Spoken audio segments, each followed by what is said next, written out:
Channel.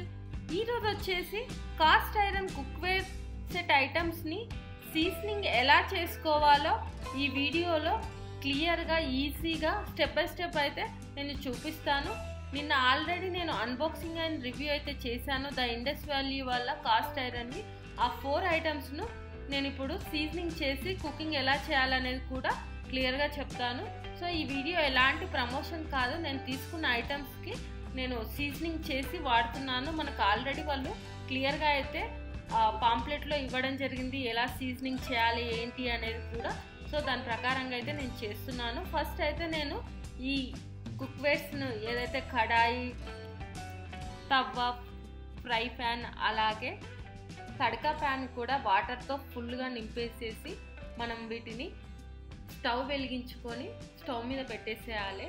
So ఇలా చేయడం వల్ల ఏమవుతుందంటే లోపల ఏమన్నా రెసిడ్యూ కానీ టాక్సిక్ కానీ ఏమన్నా ఉన్నాయనుకోండి, మనం ఈ బాయిలింగ్ చేసినప్పుడు అందులో నుంచి అయితే అవి రిలీజ్ అయిపోయి మనకు మంచిగా ఉంటాయి. సో దానికోసమనే మనము ఇది బాయిలింగ్ చేయాలి. ఇలా స్టవ్ మీద పెట్టేసి వెలిగించేసి మీడియం ఫ్లేమ్ మీద రోలింగ్ బాయిల్ అంటే కొంచెం మసిలే అంత వరకు ఉంచాలి. అప్పుడు మాత్రమే మనకు అందులో ఉన్న టాక్సిన్స్ కానీ బ్లాక్ రెసిడ్యూ కానీ అవన్నీ అయితే క్లియర్గా పోతాయి. ఇక్కడ చూడవచ్చు మనకు వాటర్ ఇక్కడ హీట్ అయితే అవుతుంది. ఇక్కడ కడాయిలో చూడవచ్చు మనకు చిన్నగా అయితే స్టార్ట్ అయిపోయింది హీట్.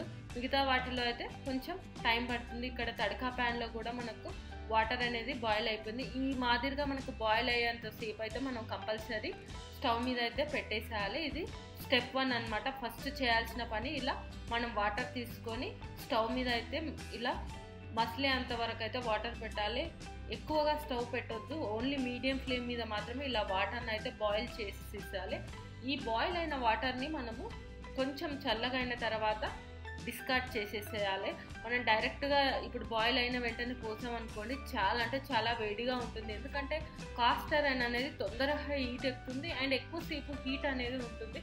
సో దానికోసమే జాగ్రత్తగా అయితే ఇలా రోలింగ్ బాయిల్ అయిన తర్వాత కొద్దిసేపు ఉంచాలి. ఒక 5 నుంచి 10 నిమిషాలు ఉంచిన తర్వాత ఇలా డిస్కార్డ్ చేసేసేయాలి. నేను ఇలా బకెట్లోకి అయితే డిస్కార్డ్ చేసేసాను. ఇలా డిస్కార్డ్ చేసిన తర్వాత కొంచెం అయితే డిటర్జెంట్ని అయితే తీసుకున్నాను, విమ్ లిక్విడ్ను. సో తీసుకొని ఇలా స్క్రబ్ తోటి అయితే మొత్తము ఇలా చేసేస్తున్నా. అప్పటికి కొంచెం వేడిగానే ఉంది, బట్ మీద ఇలా రుద్దేశాను అనమాట. సో అన్ని వైపులా మొత్తము ఏదైతే బ్లాక్ రెసిడ్యూ అవన్నీ పోయే విధంగా అయితే దీన్ని నేను మొత్తం స్క్రబ్ తోటి అయితే క్లీన్ అయితే చేసేసాను. సో ఇదైతే జాగ్రత్తగా చూసుకోవాల్సినది, ఎందుకంటే అది చాలా వేడిగా ఉంటుంది కాబట్టి కొంచెం చూసుకొని ఈ సీజనింగ్ అనేది చేసుకోవాలి. సరే ఎవరో చెప్పారని చేయొద్దు, కంపల్సరీ మనమైతే అవి చూసుకోవాలి. ఇలా చేసుకున్న తర్వాత మళ్ళీ వాటర్తో అయితే నేను మొత్తం వాష్ చేస్తున్నాను. 4 ఐరన్ కాస్ట్ ఐటమ్స్ని ఒకేసారి అయితే ఇలా చేశాను. ఒక్కొక్కటిగా పెడదామంటే పెద్దగా వీడియో ఎక్కువ అయిపోతుంది. సో అందుకోసమని నేను ఒకే ఫ్రేమ్లో అయితే 4 ఐటమ్స్ని ఇలా సీజనింగ్ అయితే చేసేసాను. చూడవచ్చు ఇలా మొత్తం మనకు సోప్ వాటర్ పోయేంత వరకు క్లీన్గా చేసేసి ఈ విధంగా పెట్టేసుకోవాలి. ఇది సెకండ్ స్టెప్. థర్డ్ స్టెప్ వచ్చేసి మనకు కాటన్ క్లాత్ కానీ అలాగే టిష్యూస్ కానీ వీటన్నిటితోటైతే ఇలా వాటర్ పోయేంత వరకు అయితే వీటిని క్లీన్గా చేసుకోవాలి. నా సజెషన్ ఏంటంటే మంచి క్లాత్, కాటన్ క్లాత్ తీసుకొని చేస్తే తొందరగా అవుతుంది. టిష్యూ వాటన్నిటితోటైతే కొంచెం టైం ఎక్కువగా పడుతుంది. సో ఈ విధంగా అయితే క్లాత్తో ఎక్కడ వాటర్ లేకుండా అయితే చేయాలి. ఎందుకంటే మనకు వాటర్ ఉంటే రస్ట్ వచ్చే ఛాన్సెస్ ఉన్నాయి కాబట్టి ఇలా క్లీన్గా చేసేసి పెట్టుకోవాలి. ఇలా పెట్టేసుకున్న తర్వాత వీటిని మనము మళ్ళీ కుకింగ్ ఆయిల్ కానీ లేదు అంటే ఈ ద ఇండస్ వ్యాలీ వాళ్ళే మనకు ఈ సీజనింగ్ ఆయిల్ కూడా ప్రొవైడ్ చేస్తున్నారు. సో నేను అది తీసుకొని ఇలా ఫస్ట్ ఇలా ఆరిన తర్వాత ఈ కుక్వేర్స్కి అయితే మొత్తం ఆయిల్ని తీసేసుకొని మొత్తం ఆ కడాయికి కానీ ప్యాన్కి కానీ మొత్తము ఫ్రంట్ అండ్ బ్యాక్ మొత్తం స్ప్రెడ్ అయ్యే విధంగా ఈ విధంగా టిష్యూ పేపర్తో అయితే పెట్టేశాను. చూడవచ్చు ఇదేంటంటే చేతితో పెట్టవచ్చు, బట్ ఇదేంటంటే ఎక్కడన్నా కొత్తది కాబట్టి స్మూత్నెస్ ఉండదు కాబట్టి ఏదన్నా చేతికి తగిలే ఛాన్సెస్ ఉన్నాయని నేను ఇలా టిష్యూ తోటి అయితే మొత్తం స్ప్రెడ్ చేసి ఈ విధంగా అయితే పెట్టేశాను. చూడవచ్చు ఆ తర్వాత స్టవ్ వెలిగించేసి ఈ ప్యాన్స్ని పెట్టేశాను.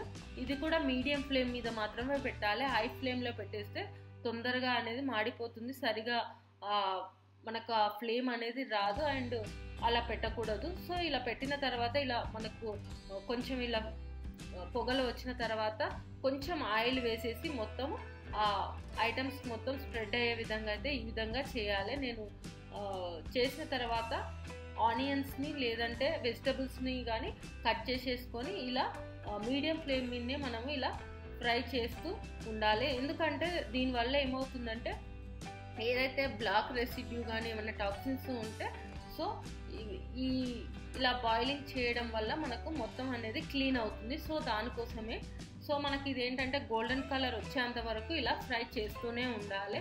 సో ఇలా చేసిన తర్వాత మనకు ప్యాన్స్ అనేవి కుకింగ్కు రెడీగా ఉంటాయి. బిఫోర్ అయితే అస్సలు యూజ్ చేయొద్దు, వాళ్ళు మనకు క్లియర్గా కూడా మెన్షన్ చేస్తారు. సో ఆ విధంగా అయితే ఇలా గోల్డెన్ కలర్ వచ్చేసిన తర్వాత ఈ ఆనియన్స్ని కూడా నేను డిస్కట్ చేసేసి క్లాత్ తోటి మాత్రమే తుడవాలి, మళ్ళీ వాటర్ పెట్టొద్దు. సో ఇలా క్లాత్తో తుడిచిన తర్వాత మనము దీనికి కావాలి అంటే కొంచెం ఆయిల్ని అప్లై చేసి మనము స్టోర్ చేసుకుంటే సరిపోతుంది. వాటర్తో కడితే రస్ట్ వస్తుంది అనమాట. మనకు మెయిన్ టిప్ ఏంటంటే యూజ్ చేసిన తర్వాత కూడా మనం ఆయిల్ని మొత్తం స్ప్రెడ్ అయ్యేటట్టు చేసేసి మనము స్టోర్ చేసుకోవాలి. కాస్ట్ ఐరన్ని కంపల్సరీగా ఈ విధంగానే మెయింటైన్ చేస్తేనే ఎక్కువ రోజులు వస్తుంది అండ్ రస్ట్ లేకుండా చాలా మంచిగా కుకింగ్ చేసుకోవడానికి అనువుగా ఉంటుంది. సో నేను ఈ వీడియోలో అయితే ఓన్లీ కడాయిని మాత్రమే యూజ్ చేశాను. అది ఏం ఐటమ్ని వండాను అనేది కూడా క్లియర్గా చూపిస్తాను. ఈ ఐరన్ కడాయిలో వచ్చేసి నేను పోహాను చేశాను. చాలా అంటే చాలా మంచిగా టేస్ట్గా వచ్చింది, అలాగే చాలా మంచిగా కుక్ అయింది, చాలా ఈజీగా కూడా అయిందనమాట. మనకు ఐరన్ అనేది తొందరగా హీట్ ఎక్కుతుంది, ఎక్కువసేపు హీట్ అనేది మనకు అందులో ఉన్న పదార్థానికి మంచిగా స్ప్రెడ్ అయిపోయి అంత కుక్ అయ్యే విధంగా అయితే చేస్తుంది. ఈ విధంగా అయితే పోహా చేశాను. చూడవచ్చు ఇక్కడ చూసుకున్నట్టయితే ఈ పోహా అనేది చాలా తొందరగా అయింది, చాలా అంటే చాలా టేస్టీగా ఉన్నది. సో మిగతా పాత్రలో వండిన దానికి దీనికైతే నాకు చాలా డిఫరెన్స్ అయితే కనిపించింది. సో మనకు ఈ కాస్ట్ ఐరన్ అనేది మనకు తొందరగా కాకుండా మనకి హెల్త్ పరంగా కూడా చాలా అంటే చాలా బెస్ట్ అని కూడా మనకి ఎక్స్పర్ట్స్ అయితే చెప్తున్నారు. ఫస్ట్ అయితే మట్టి కుండలో, ఆ తర్వాత కాస్ట్ ఐరన్లోనే వండుకుంటే హెల్త్ పరంగా అయితే చాలా మంచిదని కూడా చెప్తున్నారు. అండ్ టేస్ట్ పరంగా కూడా మిగతా వాటితో పోలిస్తే ఇందులో చాలా బాగా అనిపించింది.